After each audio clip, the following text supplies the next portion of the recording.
दर्शन मंच की ओर आने की कृपा करेंगे। जय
स्वामी हमको बचाओ।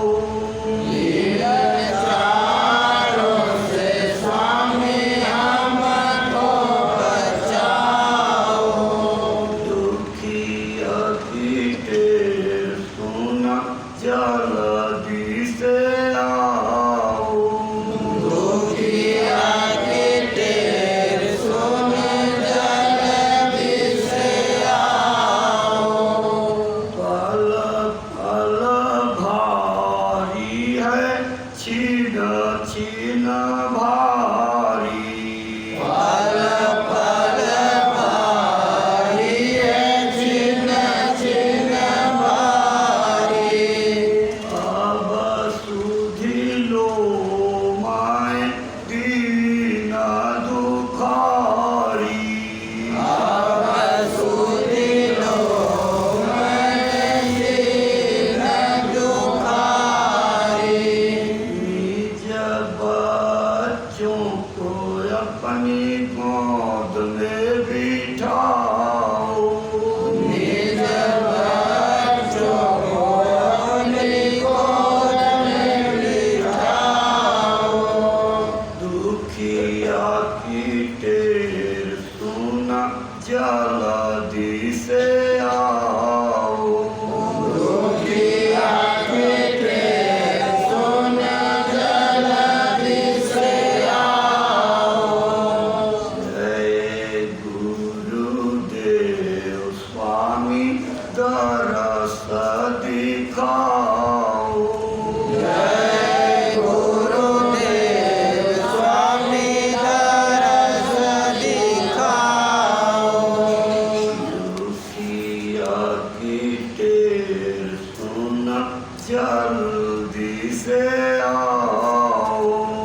दुखिया की टेर सुन जल्दी से आओ।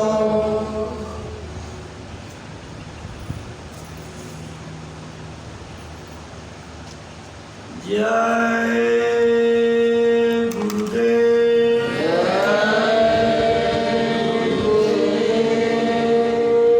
जय गुरुदेव।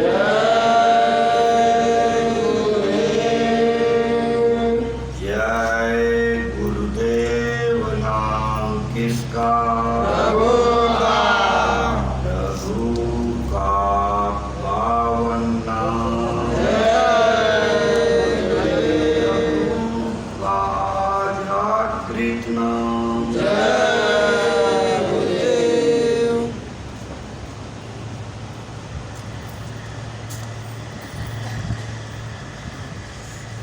इस मानव सृष्टि के जीवों को भाव पार करने का महासंकल्प लेकर के धरती पर उतरे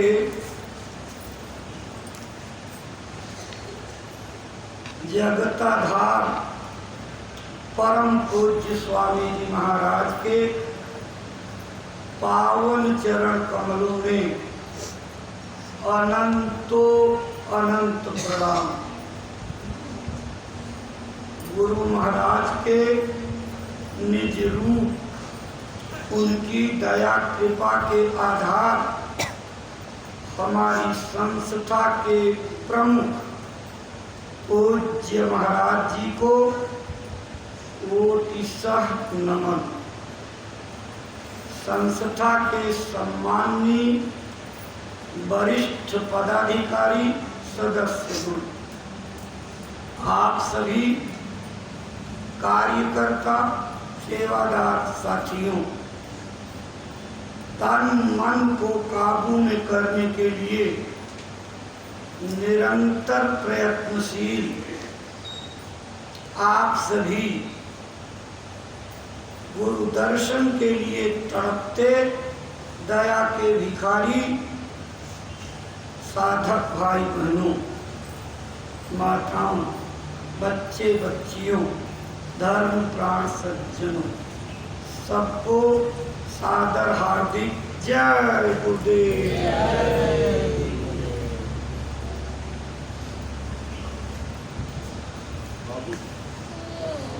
प्रेमी भाई बहनों,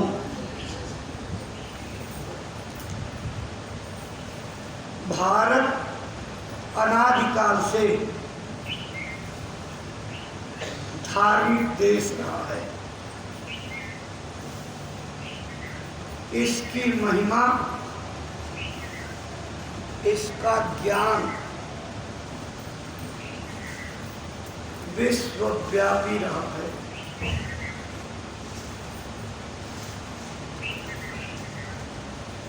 इसके ज्ञान की महिमा, ख्याति और इसकी प्रसिद्धि को देख करके ही पहले भारत के लिए लोग कहा करते थे,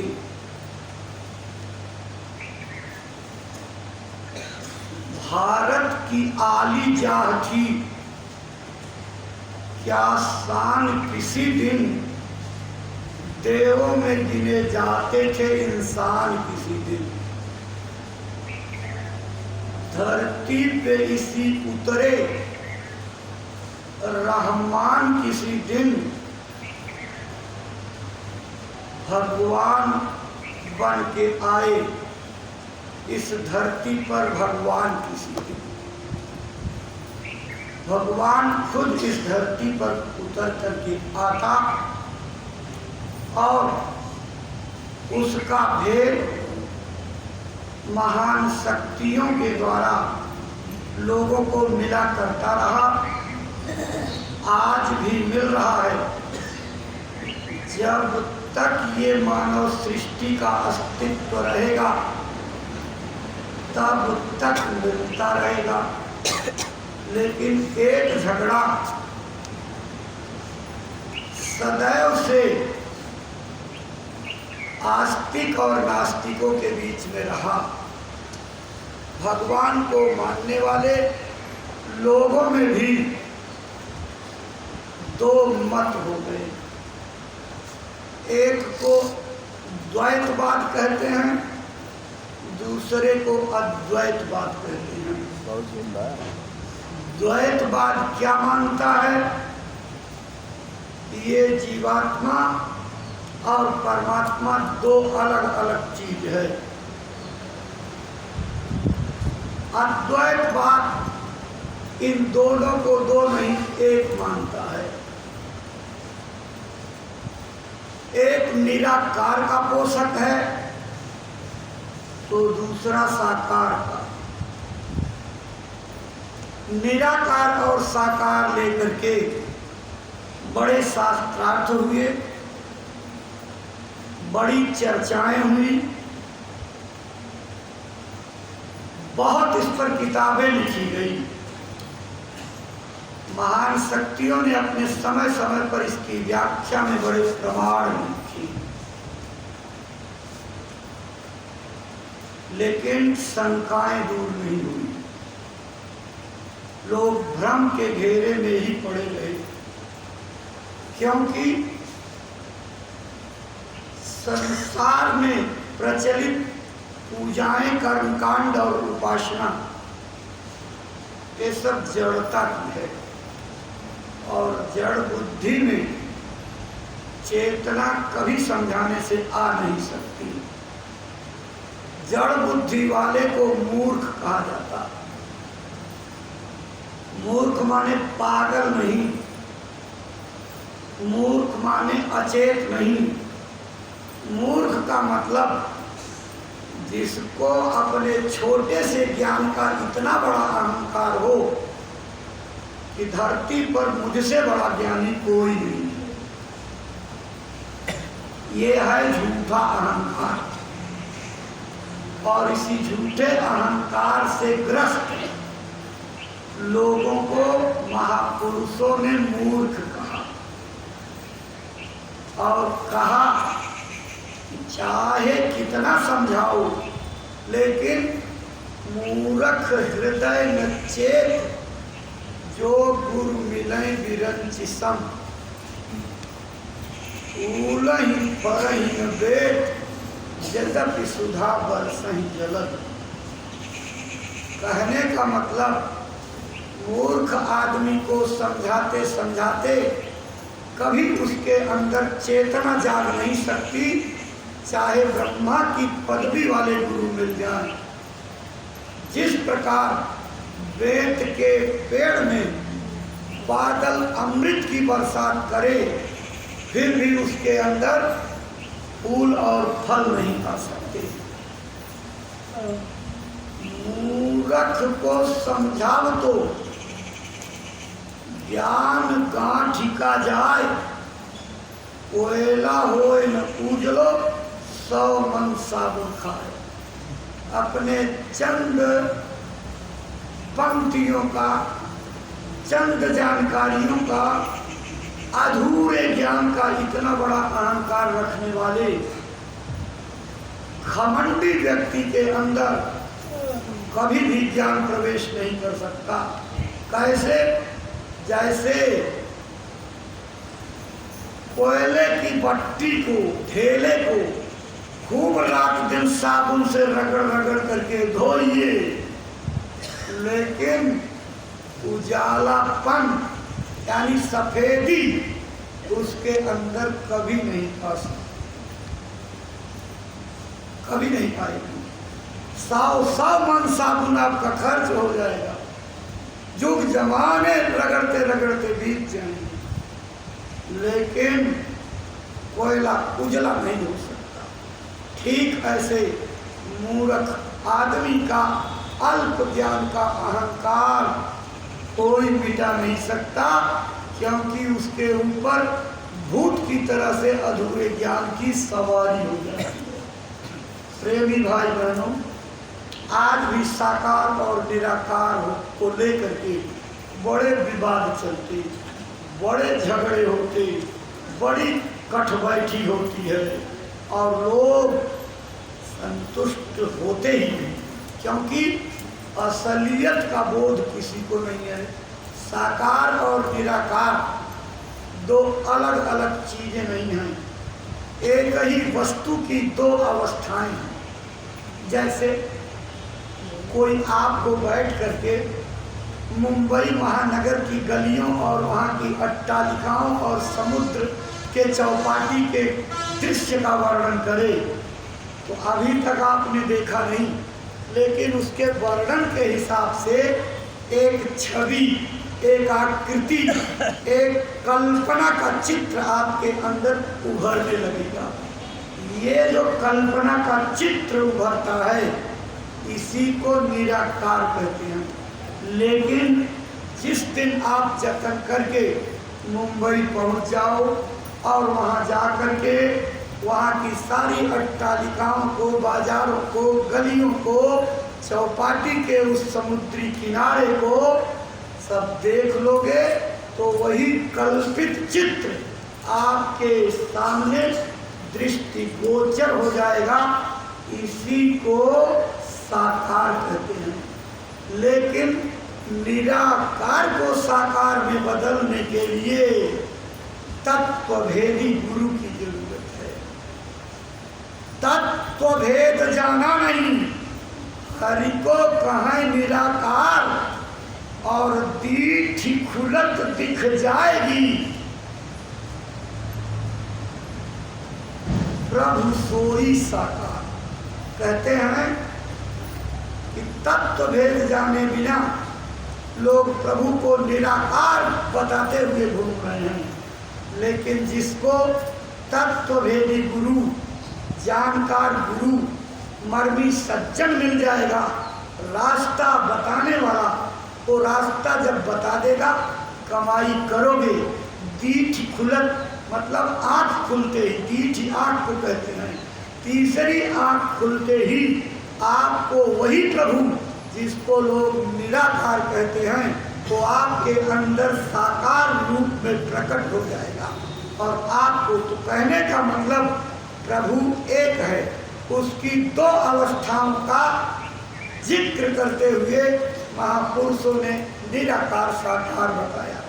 जब तक आपके लिए वो स्मरण करने योग्य, जपने योग्य, भजन करने योग्य है, असाध्य है, तब तक वो आपके लिए निराकार। लेकिन जिस दिन रास्ता ले करके, जप करके, तप करके, ध्यान करके, सुमिर करके, भजन करके आप उस प्रभु को अपने अंदर उतार लोगे, दर्शन करोगे, वही प्रभु साकार रूप में आपको मिल जाएगा। एक अवस्था कल्पना की, एक अवस्था दीदार की।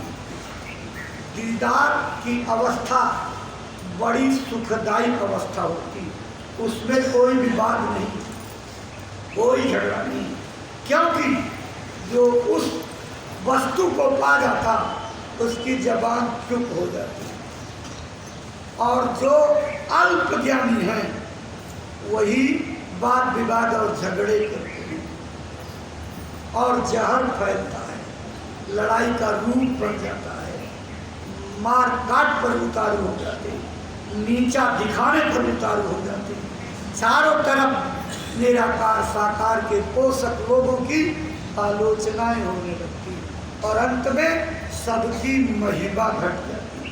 परमार्थी कभी भी झगड़ा नहीं करता, परमार्थी झगड़े से बचता है, विवादों में नहीं पड़ता।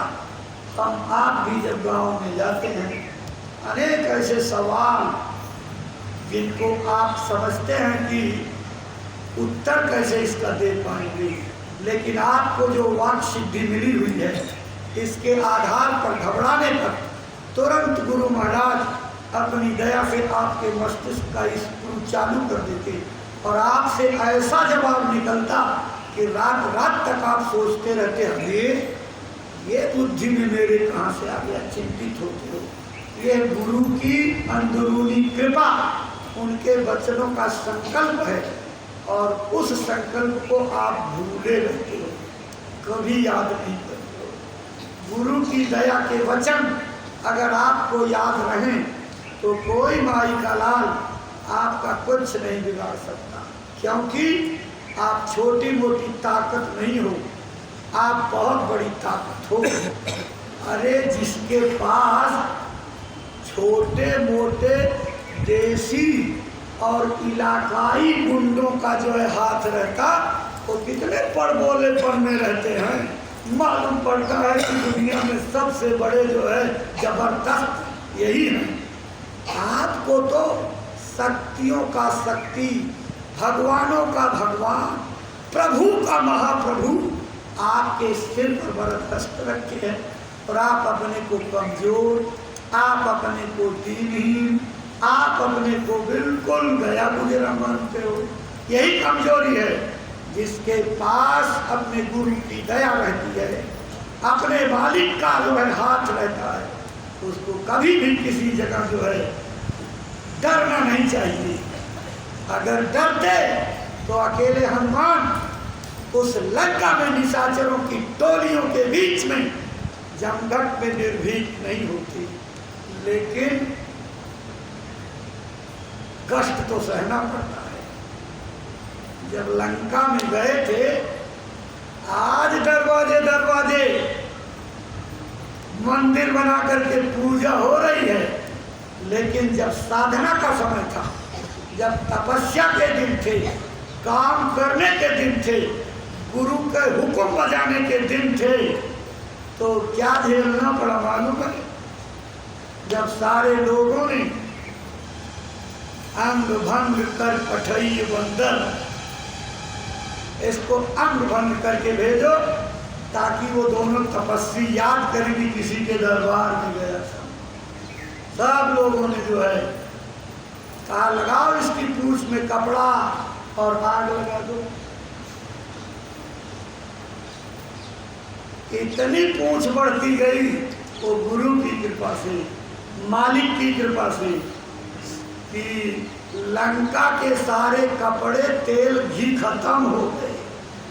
रहा न नगर बसन घृत तेला, बाढ़ी पूछ कीर कभी खेला। किसके बल पर? अपने मालिक के बल पर। और जब लोग तमाशा देखने आए तो क्या करते थे?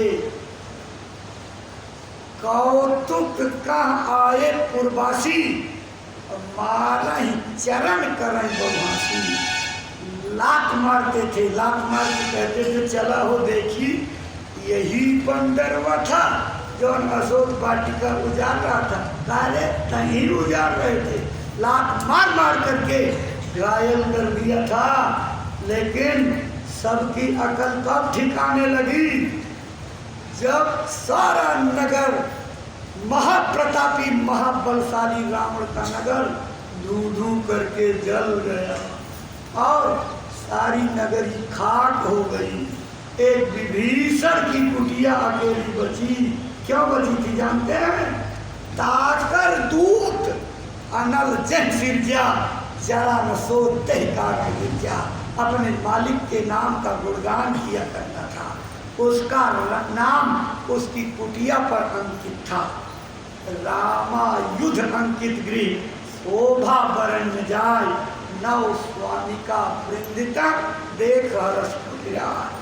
ऐ प्रेमी भाई बहनों, उस पर निशानी बनी हुई थी, राम का नाम अंकित था। इसलिए जिसके दूत थे उस भगवान के दूत के कारण अग्नि देवता ने उस नाम का सम्मान किया और उस कुटिया पर उसका असर नहीं हुआ। ये जय गुरुदेव नाम समय की निशानी है। ये समय का जगाया हुआ नाम है। जिनके मकानों पर लिखा रहेगा आने वाले आग की जलजले से उनकी बचत होगी। यही नहीं, गुरु महाराज का तो एक और वचन है, वो झूठा नहीं होगा। जिस समय भारी तबाही धरती पर आएगी, कोहराम मचेगा, मेरे इन प्रेमियों की नजर जहां तक जाएगी वहां तक कोई कुछ नहीं होगा। लेकिन कब? हाथ बटोरने से नहीं, आलस करने से नहीं, गांव गांव जाने का हुक्म है, धर्म पालन करने का। और आप अपनी खेती गृहस्थी में लगे रहोगे और केवल सोचोगे कि हम तो सत्संगी हैं। ऐसा नहीं, जो गुरु की दया लेने के लिए गांव गांव गोद लेकर के दरवाजे दरवाजे जा करके भक्ति और परमार्थ के आदेश में पकता रहेगा, उसी पर जलजले का असर नहीं होगा। और अगर आप निकल करके गांव की तरफ नहीं गए तो जानते हो संसारियों का जितना नुकसान होगा उससे हजारों गुना नुकसान आप लोगों का होगा। ये समझ लीजिए, क्योंकि आप जानकार हो, आपको प्रेरणा मिली है, आपको गुरु ने तरकीब बताई है। अनजान लोगों की तो माफी हो जाएगी, लेकिन जानकार की माफी नहीं होती। गुरु महाराज सुनाया करते थे, एक बार एक गुरु का चेला पंडित जी थे, वहाँ गुरु से किताब पंचांग की लेकर के आए और रात को पढ़ते पढ़ते देखा कि मकर संक्रांति के दिन तो ऐसा संजोग है कि गंगा में जो भी नहाएगा उसका शरीर गल जाएगा। बड़ी चिंता हुई। सवेरे बहुत जल्दी चलेंगे, लोगों को बताएंगे, लेकिन भाई नहाने वालों का जुनून तो इतना चढ़ा रहता कि रात को 1-1 बजे से 2-2 बजे तक जूड़े नीर में ठक कांपते हुए नहाते हैं, क्योंकि आशा बांध रखी है कि इस पानी में नहाने से जो हमको मुक्ति मिल जाएगी। अरे पानी में तो मेढक, मगरमच्छ, कछुआ सारी जिंदगी बिता देते हैं, तो फिर उनको मुक्ति क्यों नहीं मिली? कभी विचार किया? मुक्ति बिना संतों के नहीं मिलेगी। मुक्ति है संतन की दासी, मुक्ति संतों की चेलिनी है। और जब तक संत नहीं मिलेंगे और वो चेलिनी रीझेगी नहीं, तब तक आपको मुक्ति कतई नहीं मिलने वाली। तो जल्दी से उठे, भोरहरे 4 बजे पहुँचे, देखे और लाखों लोग गंगा में नहा रहे। तो सोचा ये तो कुछ नहीं हो रहा, कहीं मेरा पत्थरा झूठा ना हो, चलो किनारे सबसे दूर जरा अंदाज लगाएं। तो भीड़ भाड़ जहाँ नहीं थी उधर किनारे में, नदी के किनारे पहुँचे और अपनी यही कनगुली, कानी अंगुली, ये कनिष्ठा अंगुली, इसको धीरे से बचाते बचाते और जैसे ही पानी से छुआया और नह तक डूबा, पूरा नह लेकर के अंगुली गल गई और खींचा नहीं तो पूरी अंगुली गल गई। बड़ा अफसोस हुआ। गए अपने गुरुजी के पास जिन्होंने पत्रा दिया था। कहा गुरुजी आपका पत्रा भी झूठ बोलता है क्या? भाई आज तक तो ऐसा नहीं हुआ, लेकिन आज झूठ बोल गया। बताओ? कह आपके पत्र में लिखा है मकर संक्रांति के दिन जो गंगा में स्नान करेगा उसका सारा शरीर गल जाएगा। और ये करोड़ों करोड़ लोग, लाखों लाख लोग इस गंगा में आज स्नान कर रहे, इनका कुछ नहीं बिगड़ रहा। और मैं अंदाज लगाने के लिए गया और किनारे से जैसा ही मैंने डाला मेरी अंगुली गल गई। और गुरुजी अगर खींचते नहीं थे पूरा मेरी अंगुली पूरी गल जाती। हाँ अच्छा, मेरा पत्रा झूठा नहीं है, लेकिन वहम तुमको है। तुम्हें इस पत्रा पर शंका हो गई।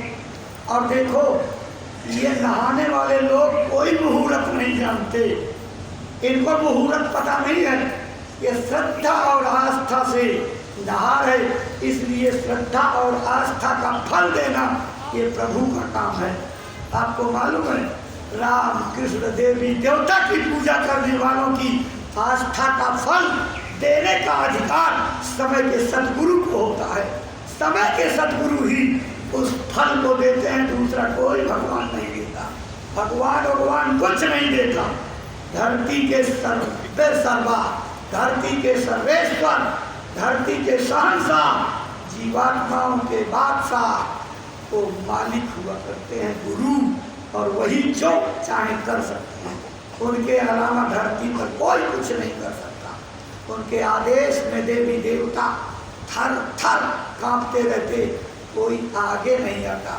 जैसे आईजी डीआईजी थाने पर आ जाए तो उस समय जब एसपी आएगा तो थाने के लोग एसपी को कुर्सी दे करके सब खड़े हो जाएंगे। लेकिन अगर आईजी डीआईजी आ जाए तो एसपी समेत सारे नीचे के पुलिस दरोगा अधिकारी एसओ कांपते रहते, न जाने कौन कलम चला दे, मेरा करेक्टर रोल लिख दे और मैं यहाँ से तब्दील हो जाऊँ। इसी तरह से संतों को देख करके बड़े बड़े देवी देवता ब्रह्मांडों के नायक थर थर थर थर कांपते रहते हैं। जरा सी नजर फिरी तो मेरा अस्तित्व न खत्म हो जाए। महात्माओं से इतना डर उनको लगता, देवी देवता डरते हैं, और हम आप बिल्कुल निर्भीक हैं। कोई पता नहीं, आमने से गुजरते हैं, उनकी शक्ति का बोध नहीं, इसलिए मन चाहे व्यवहार करते हैं। वो अपनी मर्यादा में रहते हैं, कभी मर्यादा का हनन नहीं करते हैं, मर्यादा तोड़ते नहीं हैं, बिल्कुल मर्यादा में रहते हैं। आए प्रेमी भाई बहनों, आप जानकार हो, आपको मालूम है बुरे कामों का बुरा नतीजा होता है। पाप और पुण्य के फल सबको भोगने पड़ते हैं। अगर भगवान नहीं बचे तो हम कैसे बचेंगे? इतिहास बताता है राम ने बाली को पेड़ की ओट से तीर मार करके घायल किया था, और कृष्णावतार में आप शंका मत करिएगा, अभी उसको भी निवारण कर देते हैं। कृष्णावतार में वही बहे लिया, शिकारी बन करके आया। कृष्ण अंतिम समय में ऐसे पैर पर पैर रख करके लेटे थे, यहाँ पदम चमक रहा था। दूर से उसने देखा कि हिरण की आंख है, तीर जहर में बुझाया हुआ मार दिया, तलवे में आकर के लगा, आहा करके कृष्ण डाल से नीचे गिर पड़े। जब शिकार की तलाश में आया कि चले शिकार को अपने कब्जे में करें, तो देखा शिकार की जगह तो कृष्ण भगवान ले पड़े, चिल्ला रहे हैं। बहुत अफसोस हुआ, कहा भगवान, रोने लगे, भगवान मुझसे बड़ी गलती हो गई, ये जहर में बुझाया तीर और मैंने गफलत में मार दिया, अब तो ये आपकी मृत्यु का कारण बनेगा, क्योंकि ये जहर का बुझाया तीर जिसमें लग जाता है उसका प्राण ले लेता है। भगवान इतिहास में मुझे कलंक लगेगा कि बहेलिये ने मार डाला जो है भगवान कृष्ण को। यही कह करके फक फक फक फक करके रोने लगा।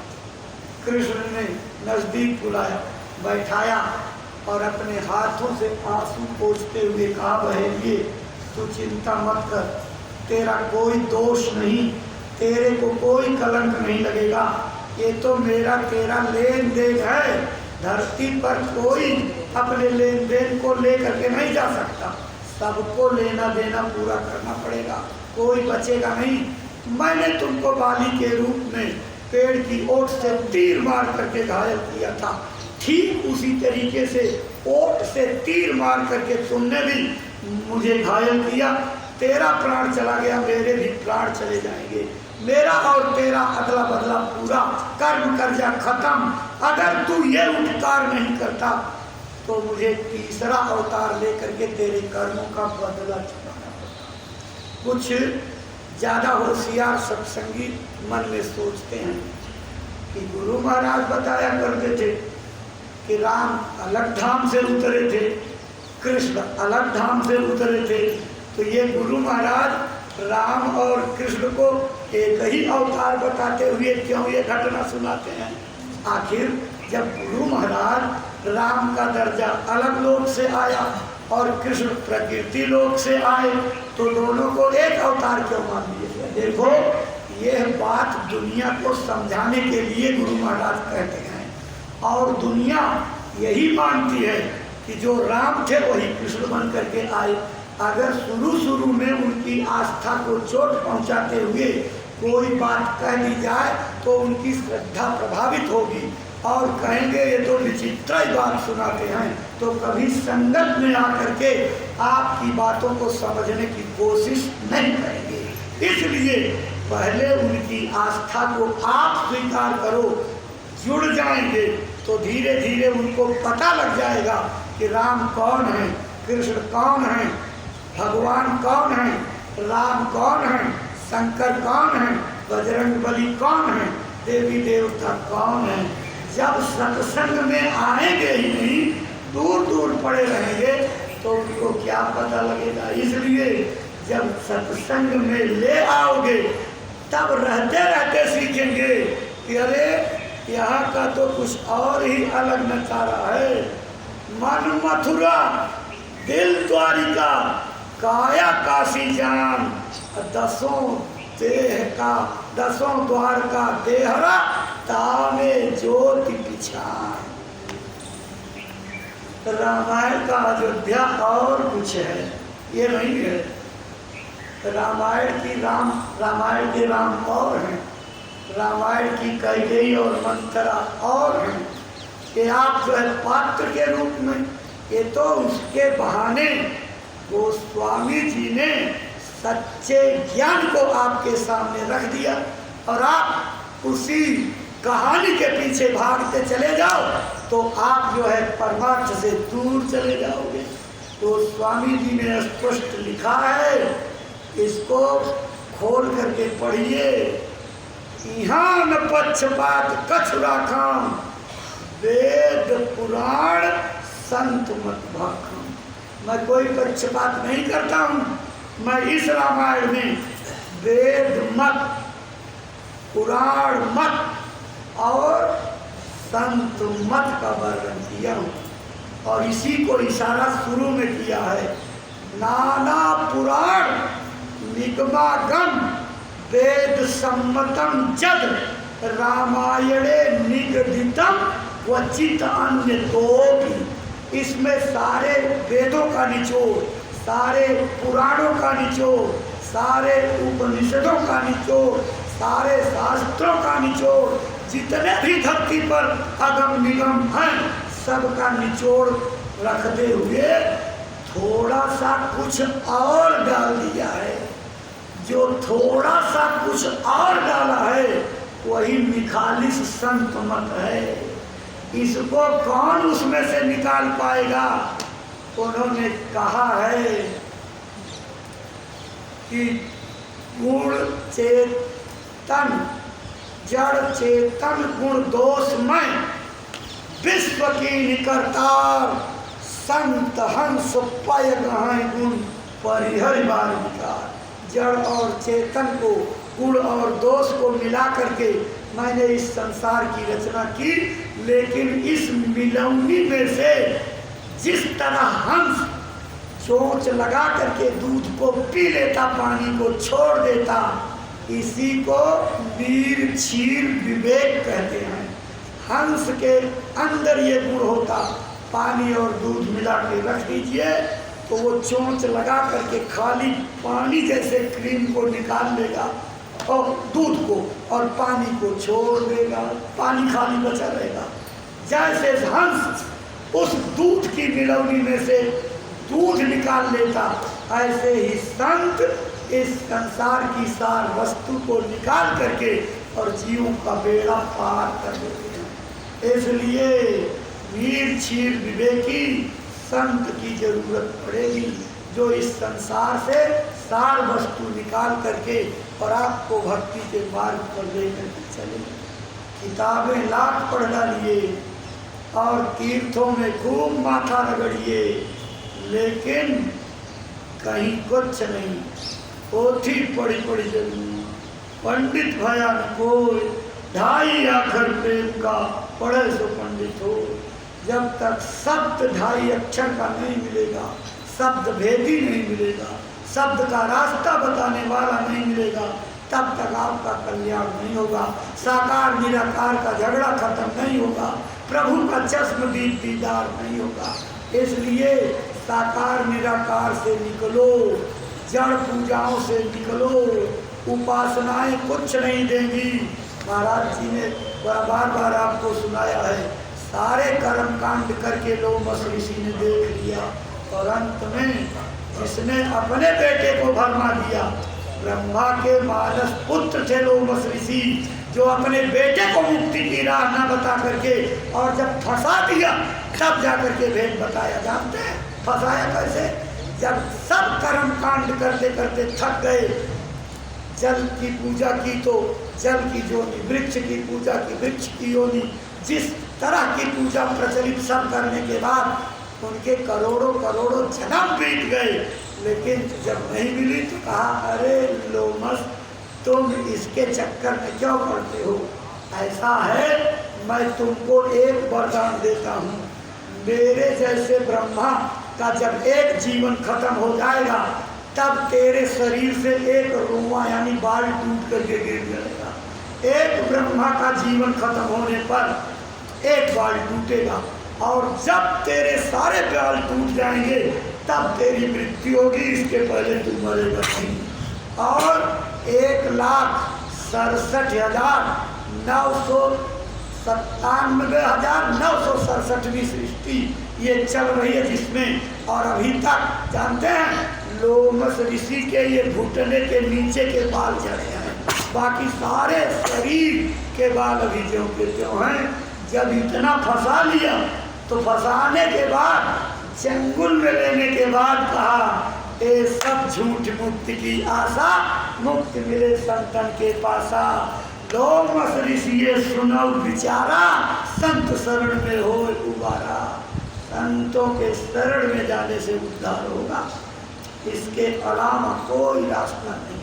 जब फंसा लिया तो अब क्या होगा? अब पछताए हो तो क्या, जब चिड़िया चुग गई खेल, जब मृत्यु तक का ठेका ले लिया तो अब चाहे कितना करिए। अब कोई संत मिल जाए तो जीव का बेड़ा पार कर दे। इसलिए कहा गया है, संत मिलन सम सुख कछु नहीं। संतों की मुलाकात से बड़ा कोई सुख नहीं है।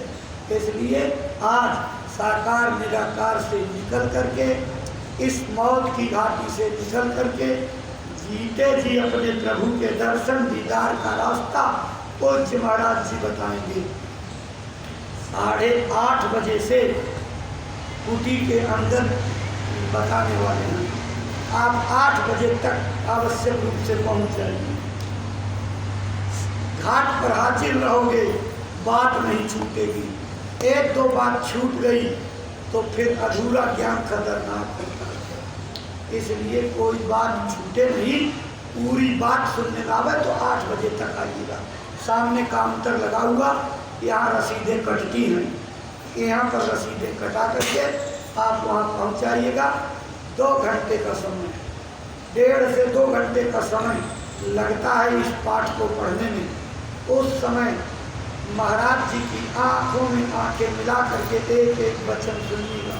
भले महाराज जी आपकी ओर न देखें, लेकिन ये सत्संग सुनने और दीक्षा ग्रहण करने का वसूल है कि उनकी आंखों में ताकते हुए निरंतर टिका करके वचनों को सुनना चाहिए। जीव का इसी में कल्याण होगा। एक एक वचन को सुनिएगा और निद्रा भवानी से बचे रहिएगा। ये निद्रा भवानी बहुत जल्दी सवारी लेती हैं। जानते हैं क्यों? पूर्व जन्म के पाप थे हरि चर्चा न सुहाय, जैसे जर के वेग से भोजन की रुचि आए। जैसे बुखार चढ़ जाए तो बढ़िया बढ़िया पूरी पकवान मिले तो आपको नीम के तेल की तरह से, घर के लोग हमदर्दी में कहते हैं एक रोटी खा लो, चलो दाल के पानी के साथ ये फुल्का रोटी का छिलका ही खा लो। उसका शरीर इतना तिल मिलाता है कि लगता है कि इसे चार दिया जा रहा है। बुखार के जड़ का ये तेज होता है। ठीक इसी तरह से पुराने जो कर्मों का पाप हमारे सिर पर लगा है, उससे सत्संग के वचन प्यारे नहीं लगते। हमको सत्संग के वचन में रस नहीं मिलता, क्योंकि हम दुनिया के भोगों के आदी हो गए, इस रस को लूटने के आदी हो गए, भोगों के इंद्रियों के गुलाम हो गए। इसलिए वो निकलने वाला मार्ग अच्छा नहीं लगता। लेकिन जो अपने दिल को महसूस करके और दवाई खा लेगा, उसका बुखार उतर जाएगा। ये जड़ी मिलने जा रही, जड़ी ऐसी जड़ी आपके विकार खत्म हो जाएंगे। आज गुरुजी जड़ी देंगे, जड़ी नाम की जड़ी देंगे। गुरु ने वो ही अजब जड़ी। ऐ प्रेमी भाई बहनों, ऐसी जड़ी कहते हैं कि वो गुरु जी की ऐसी जड़ी है, अमृत रसन भरी। ये दुनिया में कोई रस नहीं, अमृत का ऐसा खजाना। अगर वो जड़ी का रंग निकल आवे और चढ़ जाए तो आपके अंदर भक्ति के अंकुर जमने लगेंगे। चारों तरफ कड़कड़ में अपने गुरु का दीदार दर्शन होने लगेगा। लेकिन जब तक तड़प विरह नहीं जगेगी, जब तक उनके लिए व्याकुलता बेचैनी नहीं होगी, तब तक नजदीक रहते हुए भी दूर दिखाई पड़ेंगे। गुरु दूर नहीं, गुरु बिल्कुल पास है, बहुत दूर नहीं है। मेरे हैं साहेब उतरिया के पीछे, सतगुरु लगावे लगन सखियां, बिना जागे न मिली है सजन। यहाँ मेरे हैं साहेब, परमात्मा बिल्कुल दोनों पुतली के पीछे बैठा हुआ है। लेकिन जब तक सतगुरु दया दे करके लगन नहीं लगाएंगे, तब तक दर्शन दीदार नहीं होगा। इसलिए इसी में किसी कथा कीर्तन की जरूरत नहीं। अनाहत नाद घटा घट बाजे और घटही में होवे भजन सखियां, बिना रोए न मिली है सजन सखियां। आए प्रेमी, कौन जीव जागता है? जो गुरु का रास्ता लेकर के जीते जी मर जाता है। कहते हैं जागई उहै जीव गुरु के प्यारा, जिंदई में सीखे मरन सखियां, बिना रोए न मिली है सजन सखियां। बिना रोए परमात्मा नहीं मिलेगा। आज महाराज जी रोने की विद्या बताएंगे कि दरवाजे पर बैठकर अपने मालिक को पाने के लिए कितना रोना पड़ता है। जानते हो, जिन लोगों ने मालिक को पाने के लिए रात रात बैठ करके आंसू गिराए, कितना आंसू, इतिहास फेल हो गया। कबीर साहब क्या कहते नहीं, अंखड़िया झाई पड़ी पंथ निहार निहार, जी बढ़िया छाला पड़ा तो ही पुकार पुकार। हे मालिक, तेरा नाम जपते जपते मेरे जीभ में छाले पड़ गए। तेरा रास्ता देखते देखते, इंतजार करते करते मेरी आंखें पथरा गई, लेकिन तू अब तक नहीं आया। कितना तड़पाएगा? हे मालिक, ये तेरी याद में तड़पती जलती भी नहीं, अब जिंदगी इसको नहीं चाहिए। कहे बिरहीन को बीच दे, कहे आपा दिखलाए, 8 पहर का दाजना मोह पे सहा न जाए। या तो इस बिरहीन को मार डाल या तो अपना दर्शन दिखा दे। 8 पहर का तेरी याद में दीपक की तरह से तिल तिल जलना अब मुझे बर्दाश्त नहीं होता। है प्रेमी भाई बहनों, 1-2 बूंद आंसू हमारे नहीं गिरे तो कैसे उद्धार होगा, कैसे पार होगा बेटा। कितना जलते हैं लोग मालिक की याद में। लकड़ी जल कोयला भई और कोयला जल भई राख, और मैं बिरहीन ऐसी जली न कोयला भई न राख। सारे संसार को जला करके राख कर देना पड़ता है। इच्छाओं और कामनाओं को जला करके धूनी लगा करके इसको बिल्कुल खाक बना देना होता है, तब परमात्मा का दर्शन मिलता है। ऐ प्रेमी भाई, चिंता मत कीजिए, गुरु की दया लेकर के रास्ता बहुत आसान हो जाएगा, बहुत सरल हो जाएगा। लेकिन दया लेने के लिए काबिल बनना पड़ेगा। दया आती है, खराब बर्तन में पड़ेगी तो दूध की तरह से खटाई मिलते फट जाएगी, लेकिन अगर बर्तन साफ सुथरा तो दूध ज्यों का त्यों रहेगा। दया हम क्यों नहीं ले पाते? कूड़ा कचरा अपनी गिलास में भरे हुए और गुरु से कहते हैं गुरु जी इसी में दया रूपी दूध डाल दीजिए। तो एक पानी से भरे हुए गिलास में अगर पूरा ड्रम का ड्रम, केन का केन दूध उड़ेल दिया जाए तो पानी भरे गिलास से उबल करके बाहर धरती पर फैल जाएगा, गिलास में एक बूंद नहीं जाएगा। लेकिन अगर दूध गिलास में भरना है तो क्या काम करना पड़ेगा? पहले गिलास में भरे हुए पानी को उड़ेल करके खाली करना पड़ेगा, और जब खाली कर लोगे तो गुरु की दया से लबालब भर जाएगा। हम कचरा कूड़ा निकालना नहीं चाहते, बुराइयां निकालना नहीं चाहते, अपनी ऐब को निकालना नहीं चाहते, और गुरु से कहते हैं इसी धूल पर अपनी दया बरसा दीजिए। तो धूल पर नहीं बनेगी, बरसेगी दया। निर्मल बनाओ, मन को पक्का बनाओ, गुरु की दया लेने के काबिल पात्र बनो। गुरु की दया की धार आपको देखो कैसे मिल जाती है। इसलिए प्रेमी भाई बहनों, आपकी सेवा का समय हो रहा है, अपनी बातों को यहीं विराम देंगे। त्रुटियों को क्षमा कीजिए। परमार्थी सेवा जो भी आपको बताई जाए उसमें सब लोग भागीदार होइएगा, और समय से नाम दान देने वाले नए लोग और उनके साथ जो पुराने लोग भी आए हुए हैं, आप भी बैठ जाइए। आपकी भी जो धार इस समय घास छीलते छीलते मोटी हुई, तो लोहार के यहाँ जाकर के पिटा लीजिए, धार तेज हो जाएगी। पुराने लोग भी बैठ जाओ, जो जंग लगी है वो जंग उतर जाएगी, फिर से ताजगी आ जाएगी, और जुट करके बिया और तड़प से काम में लग जाओगे। इसलिए जो लोग नए लोगों को लेकर आए हैं वो भी, और जो कल ले चुके हैं और अगर संजोग से रुके हैं तो दोबारा क्लास में भर्ती होकर के फिर से कोचिंग कर लीजिए।